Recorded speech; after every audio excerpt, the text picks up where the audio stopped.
Hello, my name is Brook Park, and welcome to my final presentation for EDTC 6332, Practicum of Educational Technology.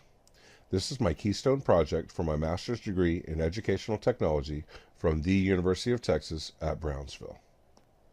Currently, I teach 6th grade math at Decker Middle School in Austin, Texas. The school is Title I eligible, and we have a total of 900 students in 3 grades. We are a one-to-one campus with each teacher having their own cart of iPads. With this technology, we are expected to use them on a weekly basis. The instructional problem that I decided to address was how to teach the teachers how to use a Web 2.0 tool for themselves and to hopefully motivate them to use it in their classrooms. The Web 2.0 tool that I chose to teach my peers how to use is Symbaloo. It is a wonderful tool, and I use it daily for myself and my students. It is basically a visual folder of bookmarks within each page that they call a web mix. Originally, I wanted to teach them not only how to create them, but I had a somewhat grandiose idea of teaching them how to use them within their lessons. I realized that this was too much for the time that I had to create it. I ended up deciding that a realistic ultimate goal for my project was to have the teachers create their Symbaloo accounts using their Manor ISD addresses, create a web mix, and 3 hot URL tiles. I am near the end of my coursework here at UT Brownsville, and I was able to utilize much of what I have learned from previous classes in the design and execution of this project. I am getting better and better at creating courses and tutorial videos, but I know that I have a long ways to go. This is the page that holds my key assessment work for this course. I'm going to quickly go through it to show what I have accomplished in my course project. The first thing that I accomplished was my project proposal. The proposal process afforded me the opportunity to project what I wanted to create. My end project is similar to this and somewhat resembles it, but I had to scale it back quite a bit to make it work and to make it worthwhile for the learners.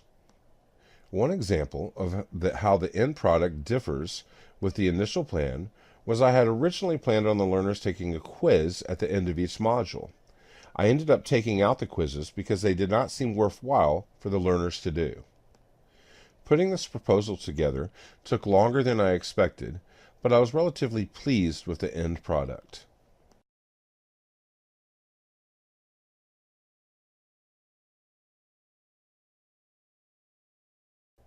The next accomplishment that I had was completing the instructional solution document.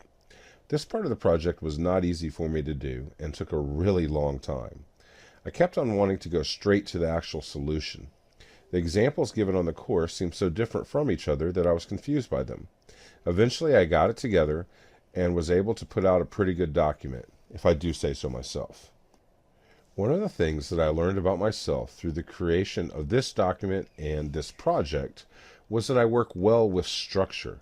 When we were given a guide to help us with this, I was able to make a lot of little tweaks that seemed to make a big difference in the final product.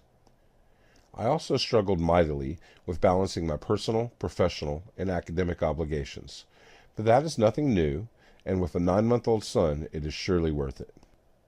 Another accomplishment of mine, other than actually finishing this design document, was that I did see how it helped me make my instructional solution better.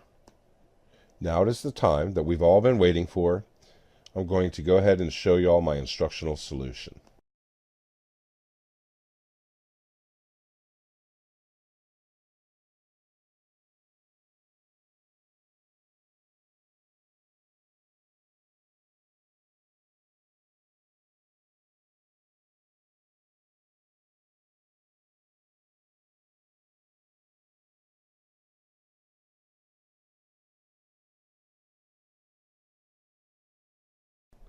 The learning management system that I chose to use was Blackboard Course Sites.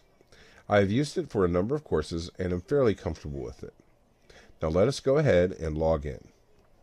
The instructional design that I decided upon was to use the Blackboard Course Sites as a host for an asynchronous version of a hybrid course. What I mean by this is that I plan to give this training in person during each core content teacher's professional learning community meeting. We have two 50-minute PLCs a week. My plan is to present the videos to the teachers during the PLC and then have them actually create their Symbaloo accounts, a web mix, and tiles with me helping. I call it a hybrid course because if any of the teachers miss the meetings, then they can still go through the course using Blackboard course sites. To demonstrate my rationale for the instructional design, I will use the first module as an example. I created 3 identical modules in keeping with the Keep It Simple motto. Each module has a guide that shows each of the steps presented in the videos so that anyone could follow along either with or without the videos. Here's the first module's guide that shows step by step how to achieve the learning objectives. These guides will also help the kinesthetics, hands-on learners achieve their goals. I am planning on printing these out for the learners to use during the hybrid in-person course while they are in their PLCs. I created the guides first and then used them as a template to the videos that I created using Adobe Captivate. The video link will take the learners to the video tutorials that I uploaded to YouTube. The videos are relatively short because I did not want to overwhelm the learners. Many of the learners are still getting comfortable with all of the technology that they have in their classrooms now. Baby steps is what I believe in.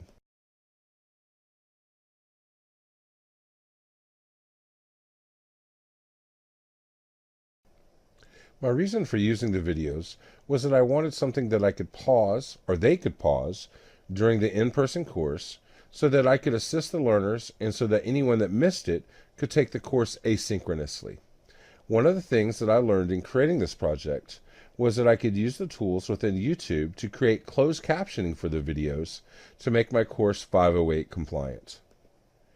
The final accomplishment, other than creating this video, was to produce the lessons learned document.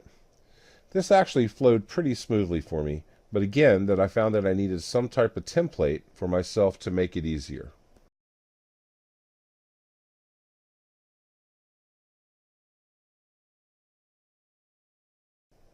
If you haven't ever used Symbaloo, I highly recommend it.